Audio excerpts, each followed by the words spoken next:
All right, everyone, here we are in Vicky 3 Academy, and we're discussing another critical technology today, and this one's going to be intensive agriculture.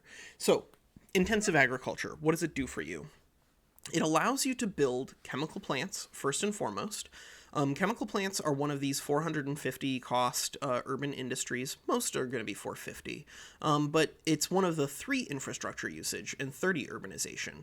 Some are 20, and so the difference that you get there is that you just simply get much bigger cities much faster per construction point if you're building chemical plants somewhere than if, for instance, you were building furniture manufacturers there, right? Because those are also going to cost 450, but they're going to give you two infrastructure usage and two urbanization levels.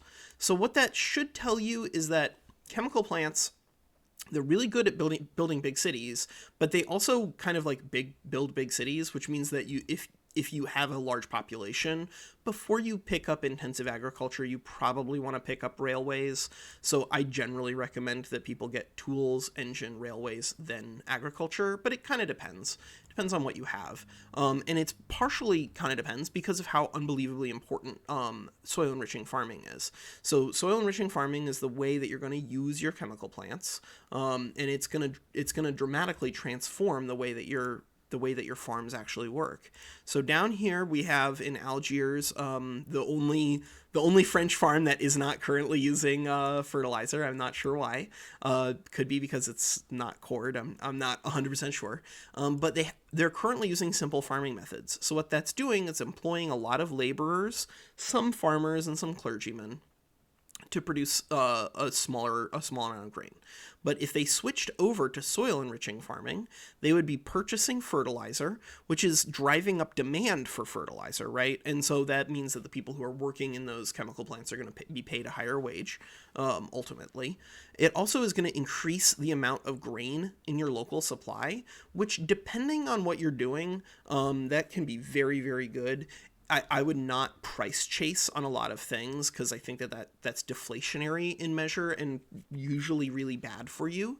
But keeping the price of grain down, especially when you have a lot of peasants, isn't necessarily a bad thing.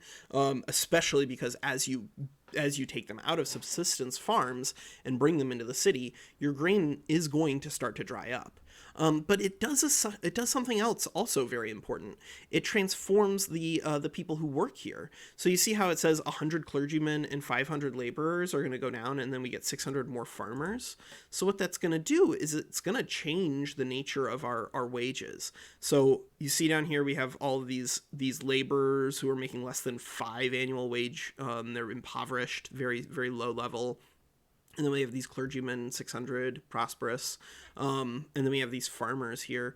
So if we were to switch over to soil enriched farming, and then they were to readjust, we would see that, yeah, so we still have the same number. We now are down to 500 clergymen.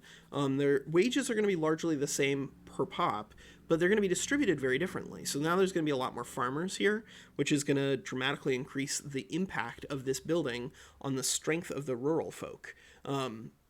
Also, of course, by reducing the number of clergymen, you're indirectly reducing the power of the devout. And, of course, by reducing your laborers, you're increasing the average wage for everyone, simply because laborers are going to be some of the least expensive lower strata pop types.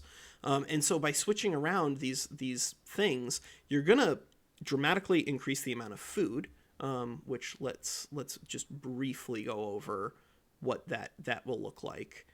So we have these impoverished lower strata pop types, and it's mostly going to be because of where their expenses are. You see that the grain is still not particularly expensive. It's only at plus 4%. So we don't get a lot, even if you're doing price chasing, which again, dangerous.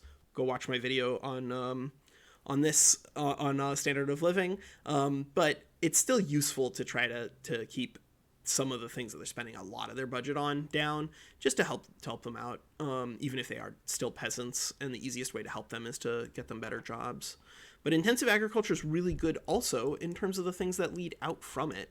Nitroglycerin's amazing. Nitroglycerin and dynamite are two of the other ones. I'll probably bundle them together into one video, but those are two of the most important 1850s techs to try to pick up, just because of the way the resource discovery chance works. You just want to get that stuff up and going. And yeah, some people might die in your mines because of the mortality problems, but that's okay. It just encourages you to come up with solutions for mortality problems, right? Yeah, that's it. But yeah, intensive agriculture, this is a really, really strong one. I think because of the infrastructure demand and because of the way that you're going to be using it, I typically recommend getting it after engine and railways, and obviously after mechanical tools. But I think it's probably the next one to get after that, because it really is just absolutely amazing.